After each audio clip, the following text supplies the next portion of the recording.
Hello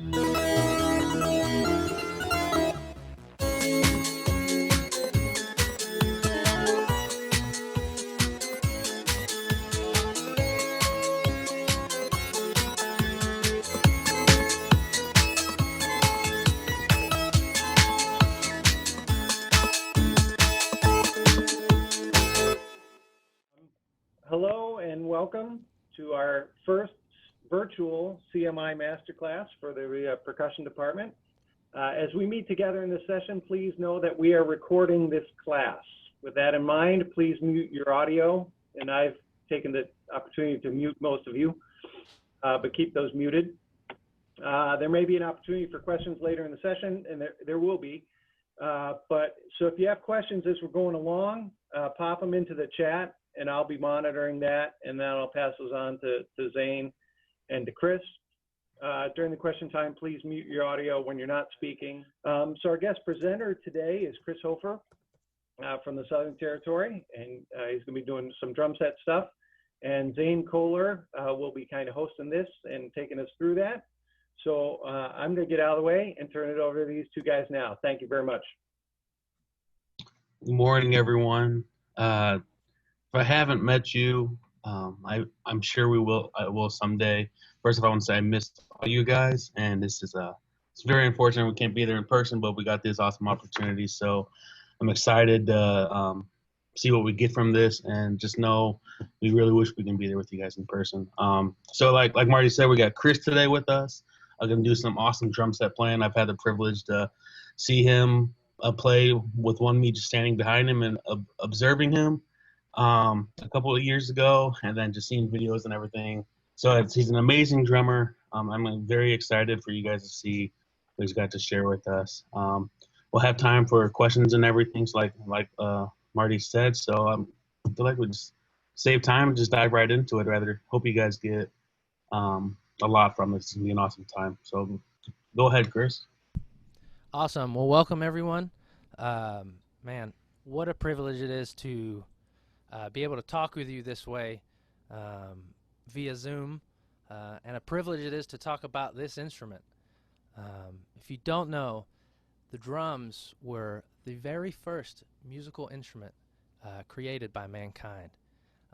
We have such a deep and rich history with this instrument, dating back to ancient civilizations in Africa, in the Middle East, in Asia. The drums, in its former self, was always an integral part of society. They were made of natural materials, and they became hugely important in how they did daily life. Obviously, they were used for music and recreation, but perhaps the most important aspect of why they were used was for communication. Now today, we've got microphones, we've got phones, we've got email, we've got all these ways to communicate with different people far and wide. But back then they didn't have any of that stuff, and so a lot of times it was actually a drum that they used to communicate messages to the masses. It's kind of crazy to think about, but that has just always been a very unique and cool way that this instrument has been used, is to communicate messages. A really trivial example of that is, I don't even have to say any words, but if I play this certain thing, you know exactly what I mean. So again, very trivial, but just as a quick example.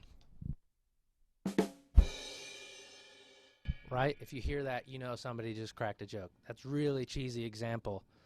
And the messages they were sending were perhaps a little deeper than that. But this instrument has always been used for communication. And so circling back to today and what we get the privilege to do on this instrument, I always like to ask myself before I sit down behind this instrument what it is that I'm trying to communicate. A mentor of mine, Bernie Dake, when he teaches students, he always asks them, why do you play? Why do you play this instrument? And I think it's important for us as music ministers, as people involved in a praise team or a brass band, why do we play this? What are we trying to accomplish when we play this instrument? of course, we want to have fun. This instrument is a lot of fun to play. But there's a deeper purpose there that we have. And I was reading the sealed orders from this morning that's posted on your Facebook pages. And the author wrote this: Jesus went to great lengths to demonstrate his love for us, so that we would have a constant reminder of how much he cares. He went to the cross in order to redeem us and restore us into right relationship with him, a relationship marked by selfless, constant, unconditional love. And I can't think of a better statement of what we are trying to communicate to people when we are worshiping. We are worshiping our Heavenly Father, and hopefully through that we are encouraging others into a right relationship with him. So just right at the beginning, before I even sit down behind this instrument, I always try to approach it and say, Lord, how can I be used to demonstrate that through what I'm playing? It's not about me, but how God can use me to spread that message. All right, so even before I touch the instrument, that's kind of where my headspace is. I always just like to ask myself that question. So from there, what do we need to drum? What do you need? Well, hopefully you have a drum set, but that looks totally different depending on where you are and what kind of instrument you have. Some people have 5 or 6 toms, a lot of cymbals, but really, as long as you have a bass drum and a snare drum, this bass drum down here and a snare drum, you can get a lot of work done with that. And then it would be nice in a drum set setting to have a hi-hat and maybe a crash. For me, and this is just a personal thing, there are guys who can play with a lot of great stuff and they can make it sound awesome. For me personally, I like a simple setup because it helps me just really focus. I get distracted if I see a nice little shiny thing. I may be tempted to just hit it, but by having a very simple setup, it helps me really focus. And then, then I have to be maybe perhaps a little bit more creative in making the most out of the instruments I have in front of me. So if you're learning how to play drums, you really don't need much. But if your corps or your church has a bass drum, a snare drum, and a hi-hat, you can get a lot of work done there. All right? So from there, I want to ask, what is our role? We have the drum set. We have, obviously you need some sticks. What is our role as a drummer? Well, I would say one of our primary roles as a drummer in any ensemble, whether that's a brass band or a worship team, is we have to lay a solid foundation. And what I mean by that is generally when we play a rhythm or a groove, the rest of the ensemble are feeding off of that time. So if I'm playing really fast and then slowing down randomly, if I'm not keeping a steady beat, a steady tempo, that really kind of makes it awkward and not fun for the rest of the ensemble. So I'm going to play just a very quick example of just how awkward that feels to push and pull the time there.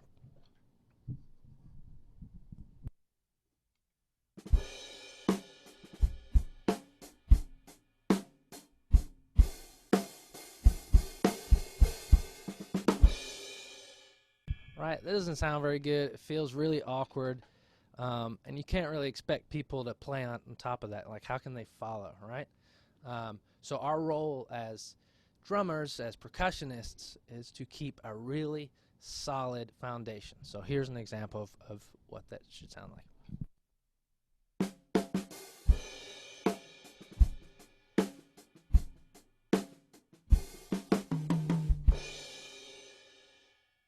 Right? The time is hopefully it's staying very steady, and what that does is that allows people to kind of settle into that tempo. So step 1, lay the foundation, keep time, and provide the pulse. The next thing that I think we as drummers have a huge responsibility is shaping the sound. I've always found that in music, dynamics really bring that to life. And if you don't know what dynamics are, it's simply just the volume that you're playing. if I'm going to speak in this masterclass, and I use the same volume the whole time, and that sounds like that, that's really boring, and that's going to get really tiring. Same thing in music. You want a lot of contrast. You don't want it to just be like this. There are times where like that is great, but then what really makes that seem cool is the sudden jump in volume or intensity. And so us as drummers, we have to be mindful of that. Like if we're playing a verse, and then we're going into a chorus, you want a little bit of contrast there. You don't want it to be all the same. So just a quick example of that would be this.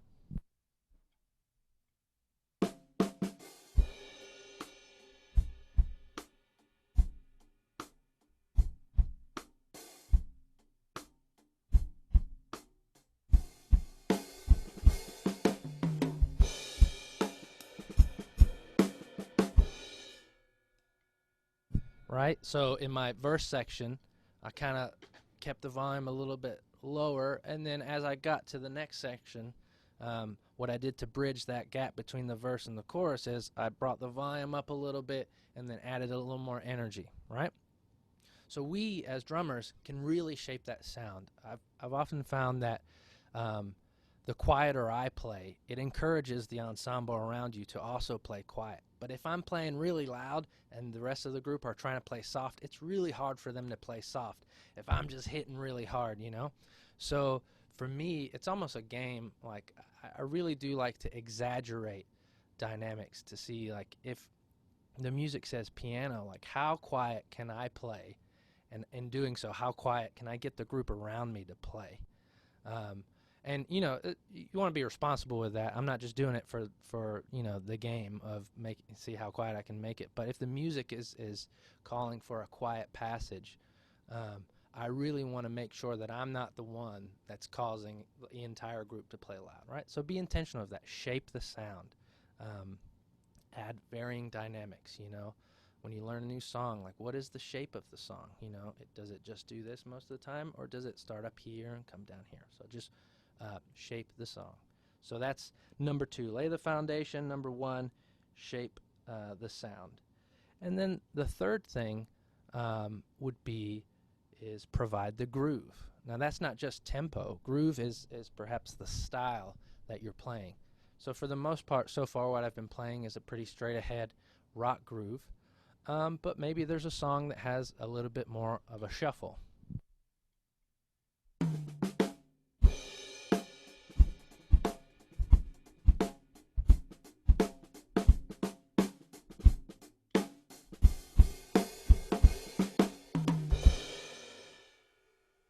Right? Something a little more of a bounce, or maybe it's Latin music.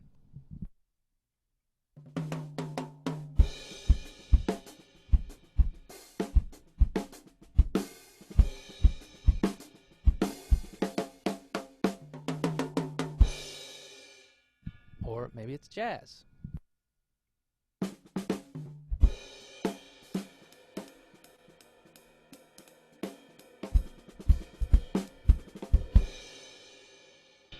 Right? All those things sound very different, and it's important that as drummers that we be intentional in what we're playing. Don't just play the same old groove that we know. Figure out what is going to be the most appropriate for that song. Right? Shape the sound, provide the groove and style. Because if I'm playing a Latin style, it's going to be very hard for the ensemble to play anything different. So if you're playing a Latin song, play a Latin groove. If you're playing a jazz feel, learn how to play the jazz feel. That's very important in shaping the sound and helping it be authentic. And the opposite goes too. If you're supposed to be playing just a straight ahead simple groove, don't get crazy and do all these other kind of stuff, because that doesn't serve the music. And that brings me to the next point. The next 2, I think, are probably the most important things of what we do, not just as drummers, but as musicians. We need to serve the music. Again, I said earlier, I like to remind myself when I play, like, it's not about me. it's how I can fit into the moment. And so you serve the music, whatever the music is calling for. If it's calling for a little more high energy and a little more driving, go for it. Have fun. But if it's calling to be a little more reserved, be mindful of that too. You know, how can we as musicians serve the music? And then in doing so, the most important thing for us to do as musicians, as Christians, as believers, is to serve the moment. And what I mean by that is, a lot of times in church we'll have the message has been delivered, and there's this moment that's a little more prayerful. Well, if people are praying at the mercy seat, and I come in with, sorry, my mic was still on, but if I come in with something crazy like that, I'm just gonna butcher that moment. And so, like, we always have to be mindful of our surroundings, the moment. There may be a song that for years you've played at the beginning of a meeting, and that song starts with a big opening on the drums. Well, if you play that same song after the message, you might not want to start right away with all those drums. You have to be intentional to recognize the moment around you. And so maybe when I play that song in that part of the service, maybe I just don't play for the first half of the song, and I sneak in as it feels like intensity's growing. Cool? So just to recap, we lay the foundation. We're keeping the time and providing the pulse. We shape the sound with dynamics and energy and intensity. And then the two most important for me personally is we got to serve the music, and then in doing so, you got to serve the moment. Cool? So for me, that's really our role as a drummer. So now that we've figured that out, again, we talked about what we need. So we need a drum set, we need sticks, right? Let's talk a little bit about technique. And technique is important. It's really important. Because like I said, even with a small setup, using technique and being intentional in that way, you can get a lot out of your instrument. And so for me, these are just some basic technique tips. Let's talk about the playing surface. So on a snare drum, now this is different perhaps than in more classical music or brass band music, where you do maybe at times play close to the edge and stuff like that. But on a snare drum, in a drum set context, you usually want to hit towards the center, and it can kind of be a little off center, but for the most part you're hitting centrally. So I don't know if you're able to see my drum head's worn right here, and that's because that's where I'm aiming constantly, right here at the center. It's just a different, a fuller sound on this instrument. So if I demonstrate that, and so now if I play towards the rim, it's a different sound. Right? Equally appropriate at different times, but for the most part, in a backbeat driven kind of music. And what I mean by that is in 4/4, 1, 2, 3, 4, your beats 2 and 4, you're driving with your snare drum. So again, just a quick example.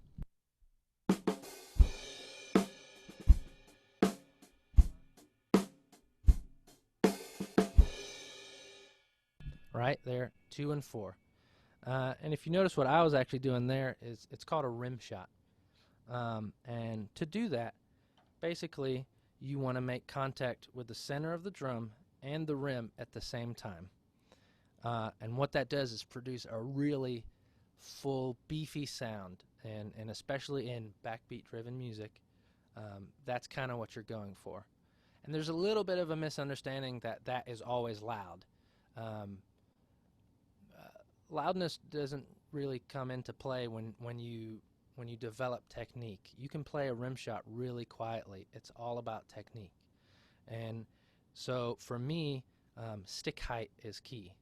I know they talk about this in snare drum and most percussion instruments. Stick height helps in producing a volume change. So the bigger distance the stick has to travel to the drum, that's going to produce a louder sound. So if you're in a small church and they keep telling you to play quiet because you're always playing loud, maybe consider bringing in all the movements. Instead of being up here, bring everything down quiet. Bring those elbows in and keep everything nice and tight. And in doing so, same thing with the rim shot, you can achieve a full sound at a low volume. So I'm going to play a groove where the first half of it, I'll play a good loud volume with a nice big beefy crack. And then I will lower my volume, but then hopefully you'll be able to see or hear that I can still get a full rim shot sound just at a lower volume. And that simply is just by lowering my stick height and just being ever so much more intentional with my technique. Cool?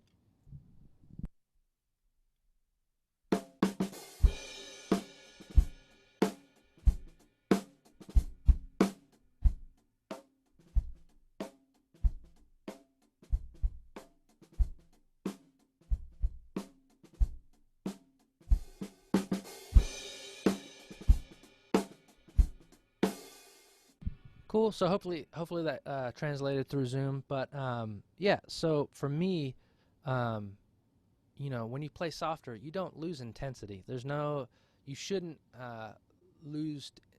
A lot of people, when we play softer, we play slower. It gets a little lazy. But I think in those moments, that's where you really need to focus on maintaining intensity, but figuring how to do that at a low volume. And stick height, as I mentioned, is huge. Same thing on the cymbals, on the hi-hat, everything. Stick height is key in helping you still get a full sound, but at a lower volume. And so that's a little bit about snare drum technique.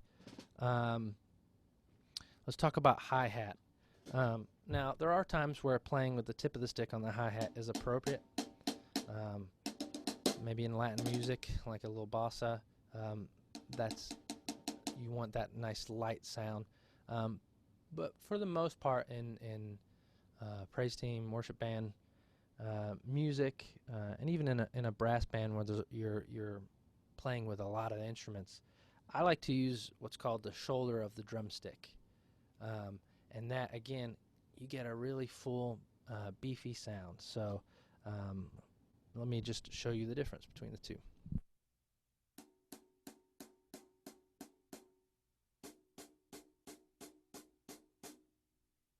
And that's not necessarily a volume difference. I'm not hitting any harder.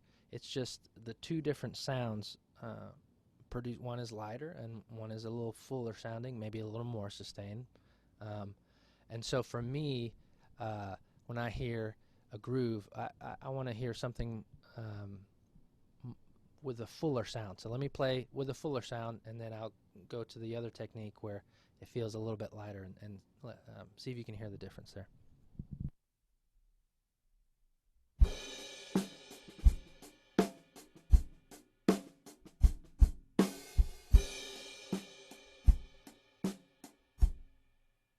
Right? I didn't change volume, at least I didn't try to, but immediately when I switch technique and I play with the tip of the stick, it just doesn't feel as full. And so for me, for the most part, in the style of music that we're playing, I like hearing that beefy sound. So if you're hitting a hi-hat with the tip of your stick, maybe just give a shot and try this out, and I think you find it just feels nice and warm and a big sound.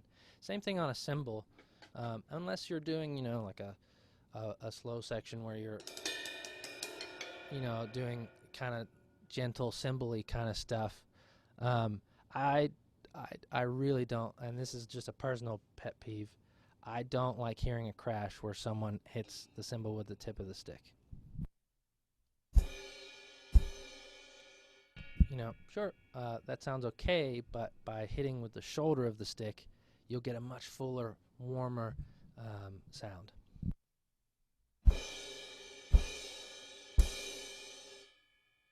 Right? There's a big difference there, and I think, especially in an ensemble like a worship team where you're playing with maybe electric guitars or keyboards or stuff that is a little bit louder, a crash where you hit with the tip of your stick, that kind of gets buried and lost. And so one of the reasons we hit a crash is to mark different sections of a song. And so if you're not doing that with confidence and with a good full sound, it may just get lost. So that's just some techniques for your snare drum, your hi-hat, and your crash. And let me just jump back to the hi-hat real quick. Same thing goes with when you're opening up your hi-hat for one of these. I can't tell you how much I hate that kind of sound. And trust me, I'm guilty of all these things. This has all been a learning process for me. I've done all these things, but for me, man, this sounds so much better using the side of your stick as opposed to it just, again, for the same reason, sounds fuller, sounds beefier. All right, so now moving on to the toms. Very similar to the snare drum. You want to hit kind of in the center to get a fuller sound. Earlier when I played that Latin groove, I did kind of play towards the rim, and that sounds cool too, but for the most part, you want to aim dead center. And as you can see on my drum, there's a little bit of wear right there because that's where I'm aiming for. You get a nice full sound. Right? So that's just basic, some basic technique stuff. Now let's talk about some different sounds you can achieve. Obviously, you've heard a lot of me playing with drumsticks. When I play, I like to carry a stick bag with me, and in my stick bag, I carry a couple of different types of sticks and brushes and all those things. And what that does is that helps me achieve a different sound. Probably most of you, if you've played at all, are familiar with these guys, hot rods or roots. And they produce a very different sound. There's you've got all these sticks put together, and that just produces a lighter sound, but still articulate. And so a lot of times people would default to these when playing quietly. While that is awesome, and I think these are very useful in that situation, I would encourage people not to just default to these when it's quiet. Learn how to play quietly with sticks. Because ultimately, you are the musician, not your sticks. So the technique is in your hands and how you choose to use it. Same thing with a brass player. They may find a mouthpiece that helps them achieve higher notes, but ultimately they still have to work on that technique. The same thing applies to us. These are just tools. They're not crutches, right? So, they're great for playing quietly. But they also they just produce like a different sound that sometimes if you're playing more of an acoustic set with maybe just a guitar and a singer, they just have like an acoustic vibe to them. So these are great to have. So sticks.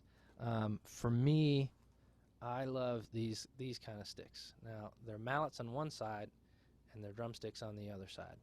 And the reason I like these is because a lot of times in the music that we play, you may need to do a cymbal swell or play something on the toms, then you really don't have time to grab your next sticks. Now, if you did have a separate mallet and sticks, the best thing to do is kind of like how I had it set up before, is a lot of stick bags have a little string and a hook that you can attach it to your floor tom. And so by doing so, that's a quick place where you can just drop your sticks into. I can't tell you how many times I've tried to grab sticks off of the floor and then I end up missing part of the next measure because I just didn't have a stick bag there. So that is always good to just have a stick bag to where you can quickly drop those in and grab those. But there are times where even that is way too much. So for me, like I've said, these are really useful because I can get a nice cymbal swell and then flip them over into a regular groove. So let me just do a quick example of that so you can see how I use them.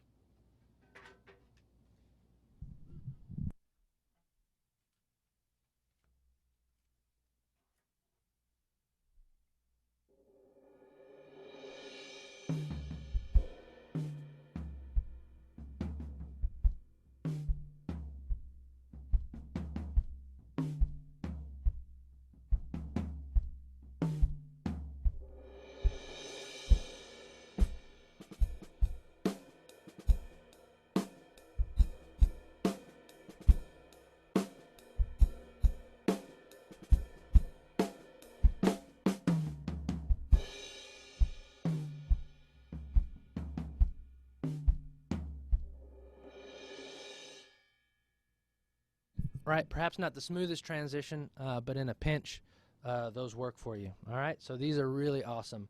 The other thing I like to use are brushes, and these are super fun, often used in jazz music, but I've even seen some Salvation Army marches that have sections where you just play with brushes. It's really cool.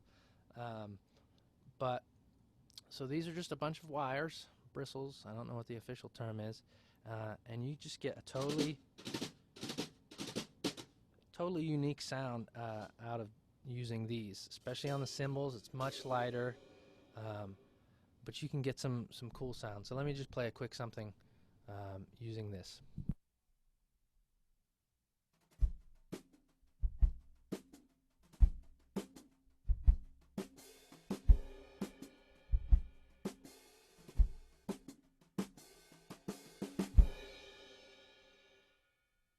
Right, hopefully you could hear that, but totally different sound, but really cool, like just a totally different texture.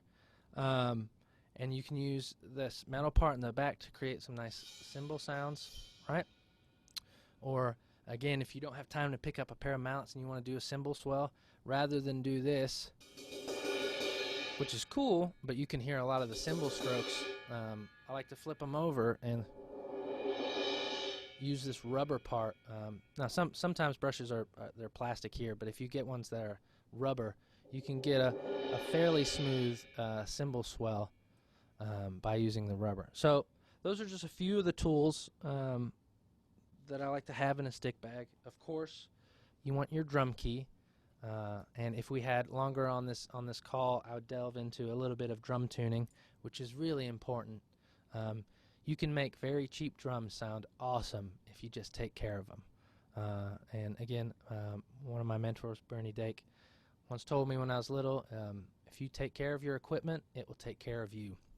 These sticks and drums and cymbals, they can be expensive, but if you invest in them and you take care of them, they will last a long time. And that goes for any instrument, anything that you're blessed with. You know, if you take care of that equipment, whether you're borrowing something from your core or whatever, if you take care of that equipment, it will last a long time and it will take care of you. Cool? So a drum key is something else I like to have, and that just helps with tuning. As drummers, we get a lot of grief sometimes for playing too loud, and like I've said, I think technique is very key in helping prevent some of that and being intentional about dynamics. But there are still times where it doesn't matter how soft you play, it's somehow still loud. If that's the case, I always have a little bandana in my stick bag, and you can see this is worn out because I've used it a fair amount. And I just place that over my snare drum. And what that does is it takes a little bit of the bite out of the crack in a backbeat. And it's really cool. It does change the sound of your snare drum a little bit, makes it sound a little deeper. So if you're looking to get like a fatter snare drum sound, that's also a cool thing to use. But it does allow me to play still pretty comfortably, but it does kind of mute the sound a little bit. So let me play a little bit with it, and then I'll take it off and you can kind of hear the difference.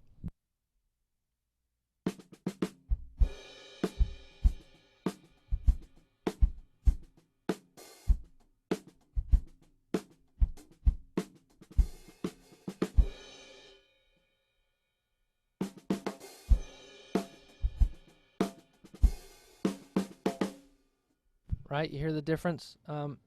It's at times subtle, but sometimes that's all you need is just that little bit of difference to create enough of a volume decrease. So I usually always carry at least one. You can put them on toms, and you can get that really cool Beatles sound. I don't use that a lot, but just for fun, I'll show you.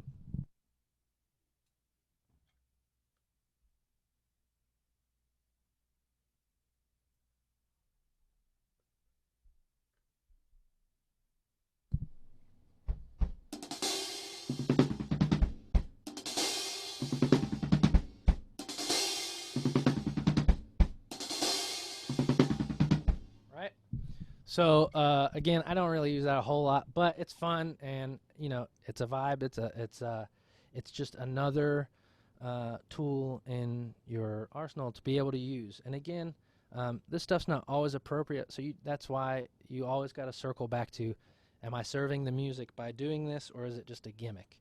And I think if you always ask yourself that, I think you will always end up in the right direction, right? Just how is this serving the music? Is this just a silly thing, or am I actually enhancing what I'm doing, right?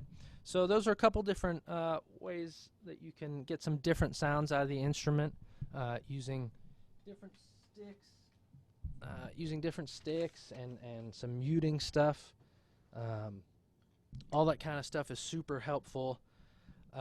Let's talk a little bit about how you practice. I'm big on practice because in whatever group I'm playing in, I don't want to be the reason stuff is getting slowed down. Now, if you're a very new beginner and obviously you haven't been playing very long, that's okay, right? But there are things that you can do to help get better and improve, and I think if you show that initiative, most people will work with you, right?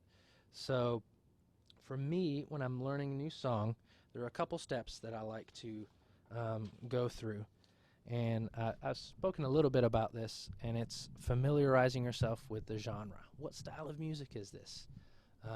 And so if say you have a midweek rehearsal and they bring you, the band leader sends out an email or a text, hey, we're gonna be rehearsing this song this week. The first thing I do is I go check out that song. Most of the songs that we do have a recording. You can find them on YouTube, on any of the streaming sites. However you get your music, a lot of the times you can find the songs on there. So, man, just start at the source. What does this song sound like? How does that drummer, who a lot of times you can assume are at a good level, and they've done their work. So how do they choose to play this song? And so that's my starting place. Familiarize yourself with the genre. And then you want to break a song into sections.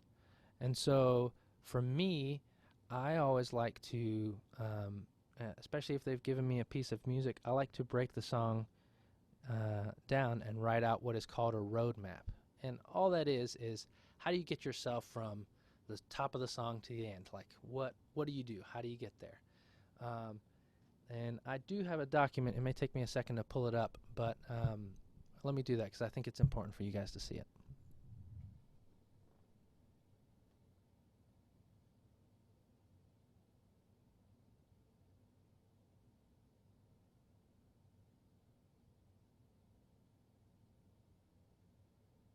You know what? Never mind. So, okay, let me just describe it to you. In fact, I have one over there. Let me go grab it.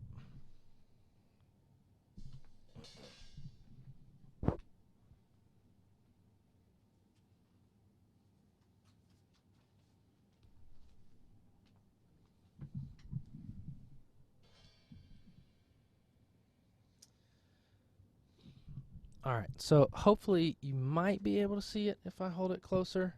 But let me just get real close to the camera real quick.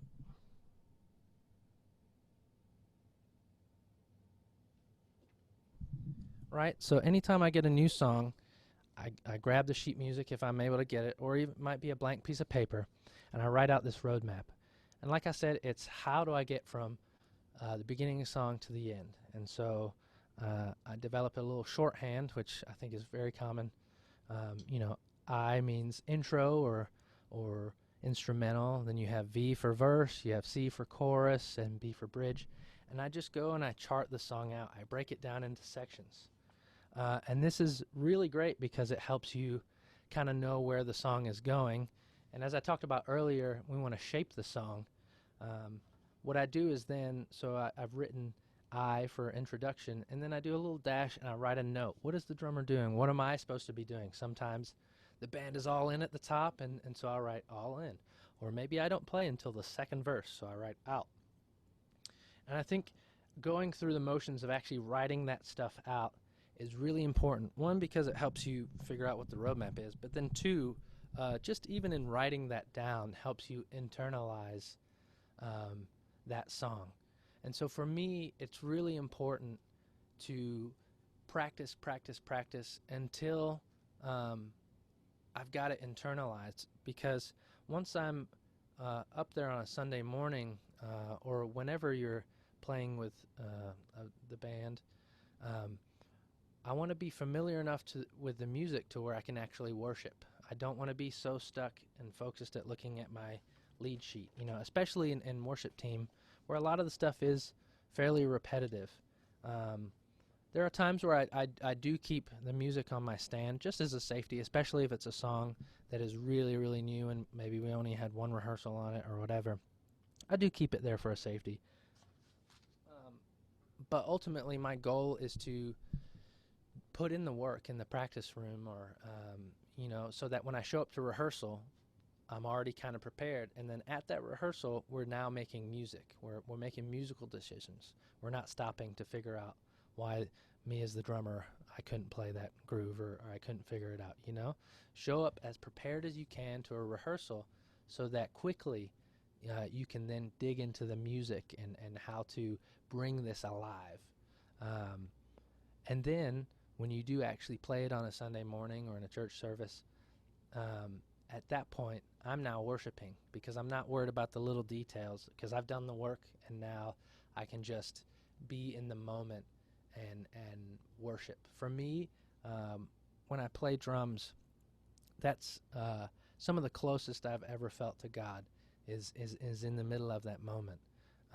And I truly believe that by putting in the work and rehearsing and practicing and getting all those details that are sometimes, it's a lot of work, but by doing that, man, you get yourself to a place where then you can really just let go and surrender and just worship. So for me, practice tips are: familiarize yourself with the genre, break the song into sections, slow it down when you're rehearsing. I can't tell you how important having a metronome is. If you don't know what a metronome is, it's just a device that helps you keep time. And so you'll find is you're playing a groove and you think, oh man, I'm doing pretty good, I'm keeping it time. But if you put it up against a metronome, which 100% is locked in, a lot of times you'll see that there is a little bit of give and take in your playing, and that is constantly something that I'm trying to work on, and I do that by practicing with a metronome. And because you have that metronome, it also gives you the ability to slow stuff down. I can't tell you how many things I've learned just by slowing it down, working it up slowly, and then gradually getting it up to tempo. And that, a lot of times, things that seem really difficult end up being kind of simple when you're able to just listen, kind of break it down, and then build it back up to speed. And once you've got it back up to speed, play along with the recording. They call it playing for a reason. It's supposed to be fun. A lot of times people get bored in practice, and you got to find ways to keep yourself motivated. Nobody is going to teach you. Nobody can force you to learn your instrument. You have to be self-motivated. They can give you all the tools on how to learn, but at the end of the day, you've got to put in a lot of work. Music it's difficult, but man, once you put in the work, the benefits of playing this beautiful language that is universal, that people from around the world can understand, it's awesome. So I really encourage you to practice, slow things down, and then work it back up and play along to the recording and see how you can match what the other drummer's doing. Next is just repetition. Keep practicing until it's difficult to get it wrong. So like I said, you want to be at a place to where you've put in the work and you can freely worship. And then lastly, just be a student of the game. YouTube is a huge resource. I've had some great instructors, awesome instructors, but there were seasons in my life where I didn't have a private lesson teacher. And a lot of the growth that I had to do was just going on YouTube and clicking drum tutorial or how do they play this. And There's so many resources out there that so many people before us didn't have. But man, we have everything available to us, and a lot of times it's free. So really make the most of that. YouTube, there's a website for all percussionists called vicfirth.com. So whether you're learning mallet instruments or snare drum, bass drum, drum set, all that kind of stuff, vicfirth.com is a great resource, and they have tons of tutorial videos that are really helpful. I know we're getting close to the end of the time here. I'm just going to give a couple little tips on playing live.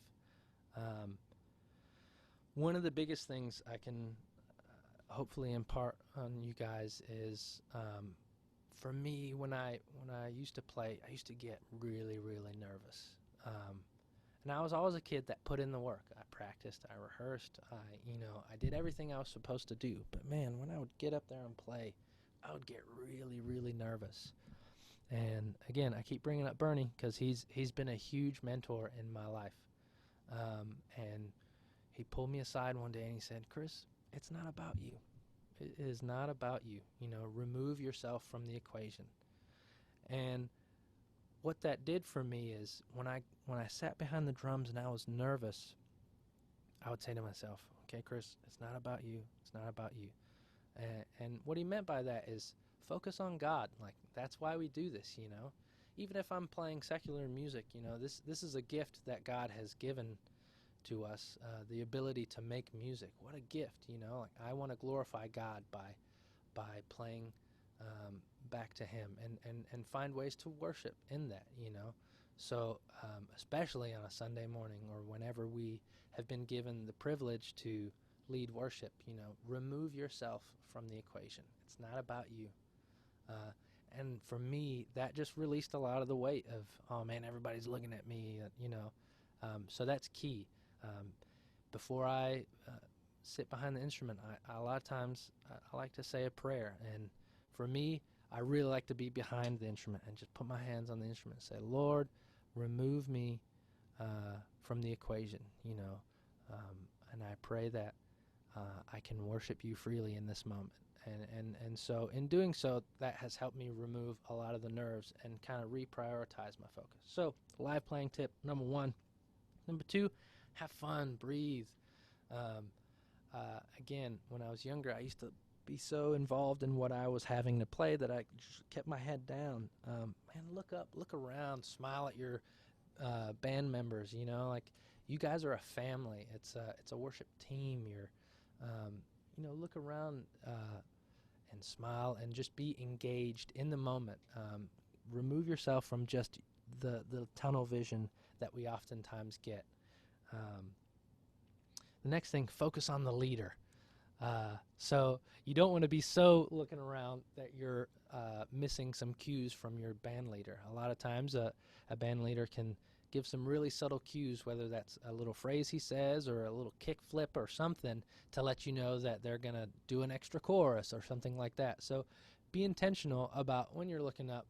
Just kind of keep an eye on your band leader just in case something different than you rehearsed is happening. And that will happen. There will be times where the pastor will walk up and say, "Hey, dude, let's do another chorus." So by keeping your head up and focusing on the leader, you can anticipate that kind of stuff. Same thing, especially in a brass band context where you have a conductor. Again, we are the timekeepers, and so in that setting, somebody else is giving you the time. The conductor is providing that time for you, so you need to keep your head up and focus on the bandmaster. And then, obviously, dynamics. Again, we've talked about that. Be intentional about what room you're in. If it's a small room, you might have to bring everything down. Your forte in room number 1 might be this. But then if you're in a bigger room, then your forte might be this, So just be intentional about dynamics. And then I know we're getting close to the end of the time here, a really important dynamic in the contemporary drumming aspect is what you do with a bass player. A lot of times a bass player will play stuff based on what your kick drum is doing. So a bass player will feed off of that. And it's a two-way street. Sometimes the bass player plays something, and I match what my kick pedal is doing to what they are playing. So just, I would encourage you in a rehearsal to really get to know your bass player, become really good friends with them, and just listen to that. There's a bass player here in town that we play with a lot called Lex, and me and him almost immediately after the first couple of measures in a song that we're playing, especially if we've never played it before, we'll look at each other and we just kind of, somebody defaults to the other person if it's not already locked in. So, and then from there, because you're in a rehearsal, you can pause after that. And sometimes I'll be like, hey, what were you playing on the chorus? So just be mindful of the relationship between a drummer and a bass. I wish I could talk much more about that, but we are getting close to the end. So hopefully, guys, all that made sense. I think I'll turn it over and give us a little time for any questions if anybody has any questions.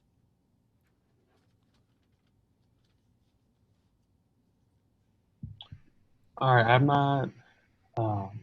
You guys, this would be an awesome time. If you guys have any questions, like Marty said, please go ahead and type them in the chat, and we'll go ahead and ask Chris. I have a few I can ask you to get things started. First one, like like you said, you need sticks to play. How important is it to pick like the right stick for the certain occasion, and also what stick do you prefer to play with? So like I said, like I like to, in my stick bag, have a variety of sticks. And that even goes down to the drumstick itself. Sometimes I have like a lighter stick. This is a little bit thinner than the stick I was using just now. And that's just, again, that's based on me trying to serve the music. What's going to be more appropriate for the music? So if I'm playing in a group where overall the volume's pretty loud, I'll tend to use maybe a thicker stick. Or if I'm playing in a small ensemble, maybe I'll default to something a little thinner, just because it does help you produce a lighter sound. And sometimes you adjust. You have to adjust for different songs. Sometimes in a brass band setting, maybe I would use a heavier stick than normal, just because the volume of a brass band can get pretty big. So it's important, like on a hi-hat, that you play confidently so that everybody's comfortable and feeling that. And then there are times, where like you have to do some light stuff where you'll use a light stick. So most of the times throughout the song, I'll probably, in terms of a drumstick and not the brushes and stuff like that, I'll stick with one. But I base that decision on what I use, hopefully knowing what the song is going to require. So if it's a softer song, maybe I'll go with a lighter stick. But again, like the rule of thumb for me is I don't default to a drumstick because it's the quiet stick. Like I try to develop the technique to where I can play it softly. Now, if I'm trying to play as soft as I can and it's still too loud, then I'll shift to a different drumstick, if that makes sense. And so if you want to know specifics, man, I do a little bit of everything in terms of brand. I love Vic Firth. The SD2 Boleros are probably the main one, which is interesting because I think a lot of people use these for just classical snare drum. I don't know. These are light, but they're beefy, so I like them. But I've really been digging the ProMark. They have like different sticks that are either balanced forward heavy or back heavy based on different styles of music. So for rock stuff, you probably want something that's balanced a little more forward heavy. And then for the lighter stuff, they're balanced a little towards the back. So I mean, ProMark, Vic Firth. I mean, I no one's endorsed me, so I have no allegiance to any specific brand. So I think for brushes I use Regal Tip.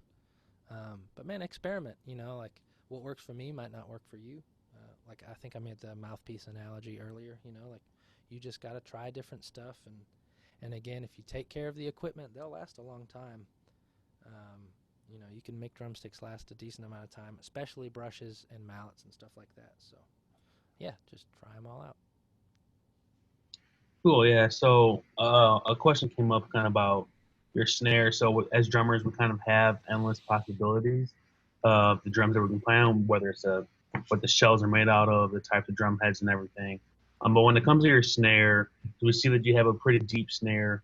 Do you have like a kind of preference to what you typically use, or do you have multiple snares in your rotation for whatever circumstance? Yeah. Um, so in a live setting, I usually stick to one snare, and so if I'm, um, if I have to pick one snare, I like to find something that's a little bit versatile.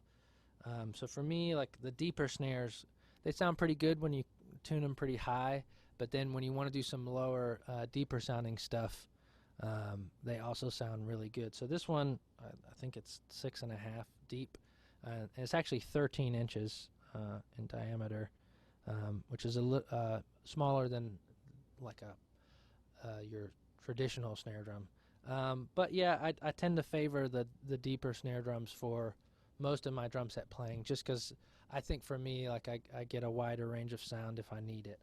Another quick tip for those of you who like maybe want to switch sounds quicker than switching a snare drum, they have these things, and basically they're just cut out drum heads. So basically, you know, take off your old drum head and they carve out this rim, and then you lay it on the snare drum. And what that can do is it helps you produce a deeper sound really quick. So this one's a little too big for that drum. But so let me play. Sorry.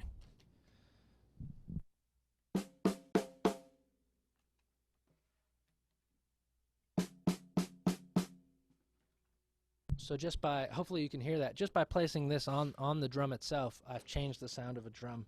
And so in a live setting, if I really need to change the sound quickly, you can do that. You can also, now, if you're a straight beginner, ignore what I'm about to say, but if you're very comfortable with tuning your drum,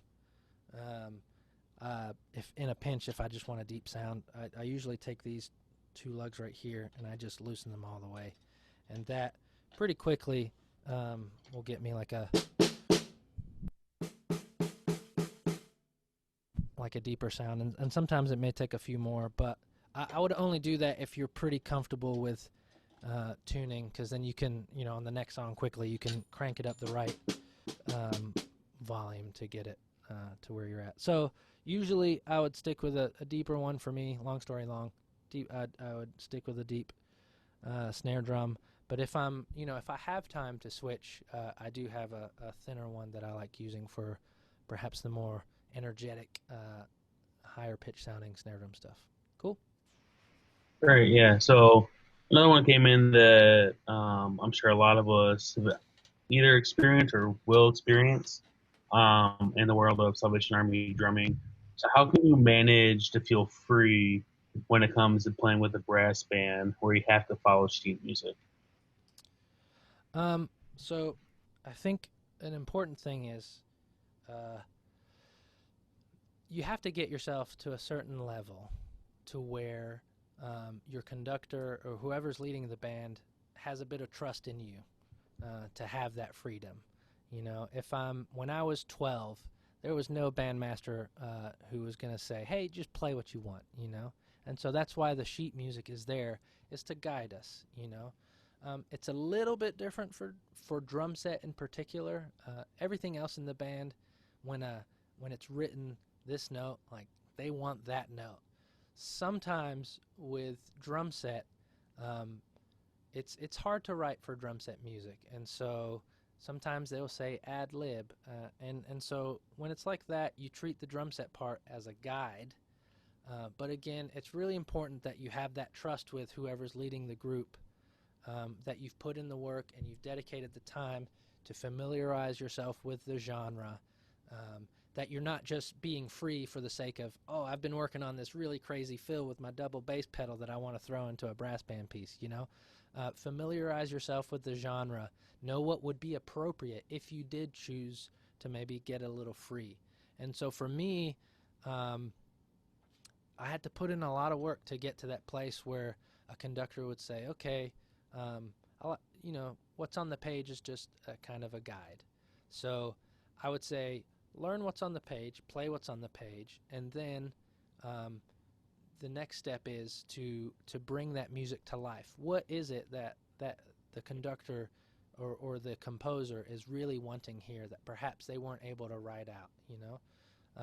It's kind of a fine line, but again, if you really dedicate yourself to this craft and learning the genres, learning the styles, that vocabulary that you learn from listening to all kinds of music.